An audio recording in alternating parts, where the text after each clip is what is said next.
Welcome to another episode on our channel. We keep trying to find the right combination of picking up my voice and not having the S sounds come out really harsh. So I've got the lavalier mic on today. So this is actually Anita Mui, who is considered the daughter of Hong Kong. She was born in 1963 and died in 2003. She was quite a singer, considered a canto pop singer, did disco, did all sorts of different types of songs. She was considered the Madonna of Asia. I purchased this head not knowing anything about her. I got the head and then I got curious and looked up who she was, and I was very, very much amazed as to the history of who she was. Again, not only a singer, but an actress, a philanthropist, a fighter for democracy in Hong Kong. So just a person who today I would really admire and respect because of all the charity work that she's done, in addition to her ability to command the stage as a singer and as an actress. So we'll pause now and get her on a turn tray. This is a dress I purchased off of eBay. The belt and chains I personally made to look like this. The wristbands are actually the top of boots that I'd cut a long time ago, had these lying around. I thought, oh, this would merge in very nicely with the chains. Since she was kind of an avant-garde person who was constantly changing her appearance, I put her with partially gloved hands on. And I'll show you another look that she might have worn years ago. So that'll come in the next episode. I think she's worth seeing twice, given who she was and what she did for her country, Hong Kong. So we'll pause now and get her on a turn tray so we can see her from different angles. We are back, and I'm just going to reiterate that I found the dress on eBay. I thought it looked cool. It didn't have anything other than a dress. I got it and decided to create, with a leather belt, some chains hanging down to give her a more avant-garde kind of look. Repeated that with some wristbands that I had cut some boots to use them as more like shoes on a figure at one time is my only guess for making those cuts. I kept these little pieces forever and decided, oh, it'll look good on her. And it does. I have her with partially gloved hands because she did have that avant-garde look in terms of changing styles, in terms of apparel and that sort of thing. So we'll go around and look at her from different angles. I don't think I paid very much for the dress.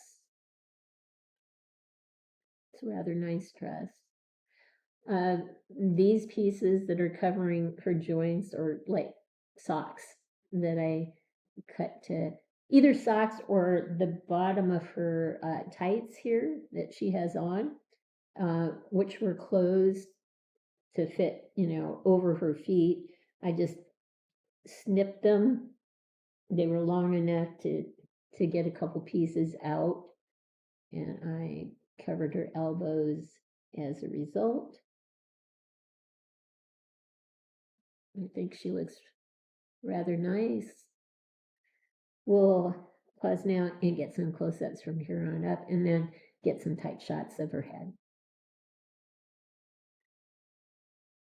Here's a nice close-up of her. Of course, we'll get a tighter close-up in a second.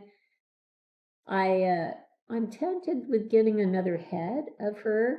She did wear her hair short many times during her musical career, and I might take a stab at trying to modify the hair to mimic how she looked in many of her concerts, but I don't want to do it with this head. This is more of the look that she had for one of the movies that she made.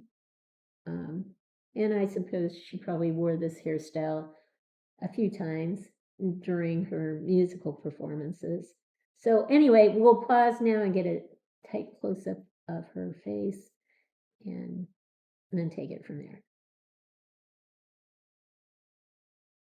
This is a nice, remarkable likeness of her. I think what impressed me the most when I was looking into her biography is that she grew up really with a hard life. Her father died when she was young. Her mother had to support her and her siblings. In order to help the family financially, she and her older sister turned to performing, to singing and so forth on the streets. And eventually she got a break and never looked back. She won a singing contest and became very well known in a short period of time. But growing up, she was very much ostracized by her peers for being a child performer. That was not well respected way back when, that in conjunction with being awful poor. So this is a remarkable lady who lived a short life but made a lasting impression on the people in her country. Her name apparently is still honored today. And for that, I have to say I stand in awe. She was not only a talented musician, talented actress, philanthropist, definitely contributed much to charity, and was a fervent speaker to defend democracy in her country. She's considered the daughter of Hong Kong and the Madonna of Asia. So here she is. Here's one last look at Anita Mui, a person who lived a short life in remarkable ways. I hope you've liked what you've seen. If you have, consider giving us a thumbs up and subscribing to our channel. In the meantime, everyone, please have a great day.